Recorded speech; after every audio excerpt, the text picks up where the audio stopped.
Occasion ఏదైనా location ఎక్కడైనా తెలుగువారి వేడుక అంటే ఆలివ్ మిఠాయి ఉండాల్సిందే. మిఠాయి అంటే ఆలివ్. పాకిస్తాన్ చేసిన ప్రతి దాడిని చిత్తు చేసి తుత్తునియలు చేసినటువంటి సమగ్ర శక్తి భారతదేశానికి ప్రదర్శించిన ఒకే ఒక అంశం సుదర్శన చక్రం. ఏంటి ఆ సుదర్శన చక్రం? S-400 ఎయిర్ డిఫెన్స్ సిస్టమ్ అని చెప్పిన టెక్నికల్గా చెప్తున్నారు. అంతటి సమర్థత ఇందులో ఏముంది? ఏ విధంగా పాకిస్తాన్ విసిరిన ప్రతి క్షిపణిని కూడా ఈ వ్యవస్థలు ధ్వంసం చేయగలిగాయి? ముఖ్యంగా భారతదేశం చేసినటువంటి యుద్ధంలో ఎదురుదాడి చేయడం కంటే కూడా ప్రతిదాడి చేయడమే ఎక్కువ ఉన్నటువంటి పరిస్థితి. అలానే ముందుగా క్షిపణుల్ని ప్రయోగించింది, అలానే డ్రోన్స్ని ప్రయోగించింది కూడా పాకిస్తాన్ ఆర్మీనే. దీనికి సంబంధించినటువంటి సమగ్ర ఆధారాలని భారత సైన్యం సేకరించింది. వీటన్నిటిని కూడా అంతర్జాతీయ సమాజం ముందర ఉంచేందుకు కావాల్సినటువంటి ప్రణాళికని ఆల్రెడీ సిద్ధం చేసింది. సో ఈ గెలుపులో దాడి చేయడం కంటే జరిగినటువంటి దాడిని నిలువరించడంలో సమగ్రంగా వ్యవహరించినటువంటిది అంశమే ఈ S-400 ఎయిర్ డిఫెన్స్ సిస్టమ్. అసలు చూద్దాం S-400 ఎయిర్ డిఫెన్స్ సిస్టమ్ అంటే ఏంటో. చూస్తే ఇక్కడ నిజంగానే సుదర్శన చక్రం ఇమేజ్లో కనిపిస్తుంది. ఒక క్షిపణి వచ్చినప్పుడు దాన్ని ఏ విధంగా ధ్వంసం చేస్తుందో ఈ ఇమేజ్ చూస్తేనే మనకు అర్థమవుతుంది. దీనికి సంబంధించినటువంటి వ్యవస్థ ఇది కేవలం ఒక వ్యాన్, ఒక వెహికల్ పైన ఏర్పాటు చేసినటువంటి వ్యవస్థగా కనిపిస్తుంది. 400 కిలోమీటర్ల దూరం నుంచి ఉన్నటువంటి క్షిపణులను కూడా గుర్తించి దీనికి ఉన్నటువంటి రేడార్ సిస్టమ్స్తో వాటిని గుర్తించి వాటి లక్ష్యాలను ఫిక్స్ చేసిన వెంటనే ధ్వంసం చేయడమే టార్గెట్గా ఈ వ్యవస్థలన్నీ కూడా పనిచేస్తాయి. ఇటీవల కాలంలో ఇది సూపర్ వెపన్గా అందరి బంధనలో పొందుతుంది. ముఖ్యంగా రష్యా ఉక్రెయిన్ యుద్ధంలో కూడా దీన్ని విరివిగా ఉపయోగించింది. దీని డెవలప్మెంట్ ప్రాసెస్ అంతా చేసింది కూడా రష్యానే. రష్యా దీన్ని తయారు చేసిన తర్వాత అనేక మాడిఫికేషన్స్ జరిగినాయి. S-400 రూపంలో ఇది పెద్ద ఎత్తున అభివృద్ధి చేసిన తర్వాత అనేక దేశాలు దీనిపైన ఆసక్తి చూపించినాయి. ఇప్పుడు ఉక్రెయిన్ యుద్ధంలో కూడా ఇది కీలక పాత్ర పోషించినటువంటి వెపన్. సో ఇందులో కీలకమైన అంశాలు ఏంటి? Mobile surface to air defence system. Mobile surface to air defence system అంటే ఎక్కడికైనా మూవ్ చేసేటువంటి వ్యవస్థ ఇది. సో ఈ వ్యవస్థ ఏంటంటే ఇలా చక్రాల మీద నడుస్తుంది కాబట్టి 5 నిమిషాల్లో ఎక్కడైనా కానీ సెట్ చేసేటువంటి అవకాశం ఉంటుంది. డిప్లాయ్మెంట్ టైము 5 మినిట్స్, అలానే range 400 kilometres, $1.5 billion unit cost, per unit అయ్యేటువంటి కాస్ట్ దాన్ని చూపిస్తుంది. అలానే ఇది ఎయిర్ క్రాఫ్ట్స్ని, డ్రోన్స్ని, క్రూయిజ్ మిసైల్స్ని, బ్యాలిస్టిక్ మిసైల్స్ని కూడా. బ్యాలిస్టిక్ మిసైల్స్ అంటే ఇది గైడెడ్ మిసైల్ సిస్టమ్స్ని కూడా ఇది ట్రాక్ చేస్తుంది. ఇక సర్వేలెన్స్ విషయంలో 360 డిగ్రీస్ రేడియేషన్తో ఎటువైపు నుంచి వెపన్ వెళ్తున్నా కానీ దాన్ని గుర్తించేటువంటి సామర్థ్యం దీనికి ఉంటుంది. దీనిలో ఉపయోగించేటువంటి మిసైల్స్ రేంజ్ కూడా 4 రకాల మిసైల్స్ రేంజ్ ఉంటుంది.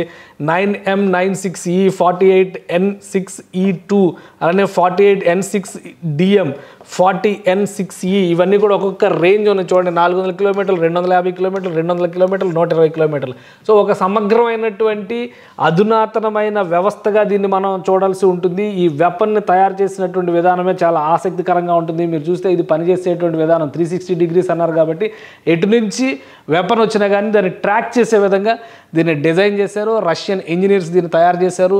1999 నాటికే ఇవి డెవలప్ చేసినటువంటి S-200 రకం, తర్వాత అప్గ్రేడెడ్ వర్షన్ ఇప్పుడు S-500 సిరీస్ను డెవలప్ చేశారు. ఇది S-400 సిరీస్ 2007 నుంచి ఇది వినియోగంలోకి తీసుకొచ్చారు. ఇప్పుడు ఉన్నటువంటి అధునాతన వ్యవస్థల్లో ఇది కూడా చాలా ముఖ్యమైనటువంటి వ్యవస్థ. సో ఆ రేడార్ ట్రాక్ చేస్తుంది. అదే తరహాలో దానికి కావాల్సినటువంటి ఈ మిసైల్ని ధ్వంసం చేసేటువంటి మిసైల్ విధ్వంసక క్షిపణిని ఇందులో లోడ్ చేసేటువంటి వ్యవస్థను మనం చూస్తున్నాం. దానిలోనే ఒక కంట్రోల్ రూమ్ తరహాలో ఉంటుంది. కేవలం ఒక మేట నొక్కి డైరెక్షన్ ఇస్తే చాలు ఎలియన్స్కి అంటే ఎనిమీస్కి సంబంధించినటువంటి వెపన్స్ ఎలా వస్తున్నాయి, ఏ ప్రాంతం నుంచి వస్తున్నాయి చూసి ట్రాక్ చేయడము, దాన్ని ధ్వంసం చేయడము. అదేవిధంగా ఒక్క ప్రాంతం కాదు, భారతదేశంలో అనేక చోట్ల భారతదేశ సరిహద్దు పాకిస్తాన్తో చూసినప్పుడు దాదాపుగా 2500 కిలోమీటర్లు ఉంటుంది. జమ్మూ కాశ్మీర్ ప్రాంతాన్ని మినహాయించి చూసినా కానీ పంజాబ్ నుంచి గుజరాత్ వరకే 2100 కిలోమీటర్ల వరకు ఆ ప్రాంతం ఉంటుంది, విస్తరించి ఉంటుంది సరిహద్దు రేఖ. సో ఈ ప్రాంతం మొత్తం కూడా సురక్షితంగా ఉంచుకోవాల్సినటువంటి బాధ్యత భారతదేశం మీద ఉంది. ఎందుకంటే Gujarat very well developed state, అలానే రాజస్థాన్, ఇంకోవైపు పంజాబ్ వ్యవసాయం మీద ఎక్కువ ఆధారపడినటువంటి రాష్ట్రం. ఇక్కడంతా చిన్న చిన్న నగరాలు అతి సమీపంగా సరిహద్దులకు ఉంటాయి కాబట్టి భారత ప్రభుత్వం గతంలోనే ఈ వ్యవస్థలన్నింటినీ కూడా ఆ ప్రాంతాల్లో మోహరించింది. అలానే ఎప్పుడైతే ఆపరేషన్ సింధూర్కి గ్రీన్ సిగ్నల్ ఇచ్చిందో ఆ క్షణం నుంచి ఈ వ్యవస్థలన్నింటినీ కూడా యాక్టివేట్ చేసి సర్వసన్నద్ధంగా పెట్టింది. ఆపరేషన్ సింధూర్ జరిగిన వెంటనే పాకిస్తాన్ ఖచ్చితంగా దాడి చేస్తుందనేటువంటి సంకేతాలు ఉన్నాయి కాబట్టి ఇమీడియట్గా వీటి ద్వారా నిరంతర నిఘాను పెట్టింది. వీటితో పాటు డ్రోన్స్ నిఘా నడిచింది, అలానే నిఘా కెమెరాల వ్యవస్థను ఉపయోగించింది. రాఫెల్ వంటి ఉన్నటువంటి అధునాతనమైనటువంటి విమానాల ద్వారా గస్తీ నిర్వహించింది. ఎప్పటికప్పుడు అప్రమత్తంగా భారతదేశం ఉంది.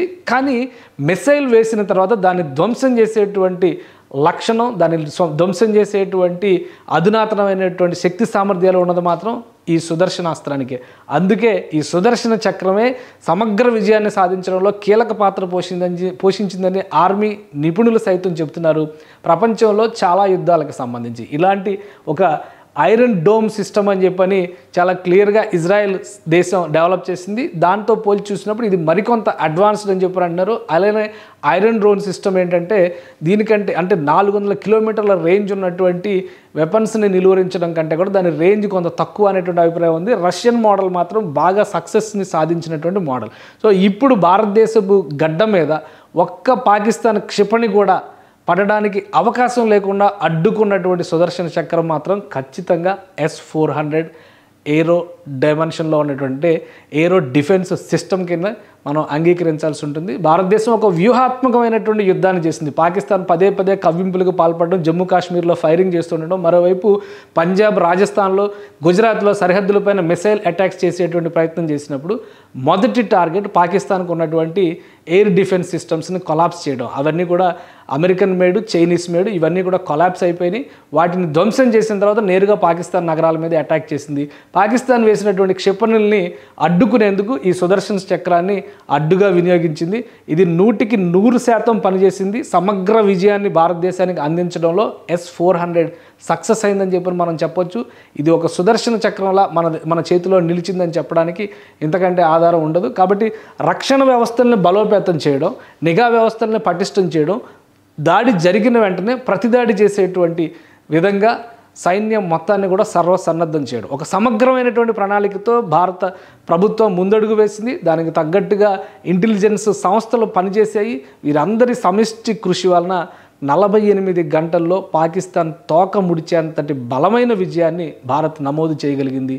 దానికి ప్రధానమైనటువంటి కారణాల్లో ఈ సుదర్శన చక్రం ఒకటి. సుమన్ టీవీలో మీ పర్సనల్ అండ్ బిజినెస్ ప్రమోషన్స్ కోసం కింది నెంబర్కి కాంటాక్ట్ చేయండి.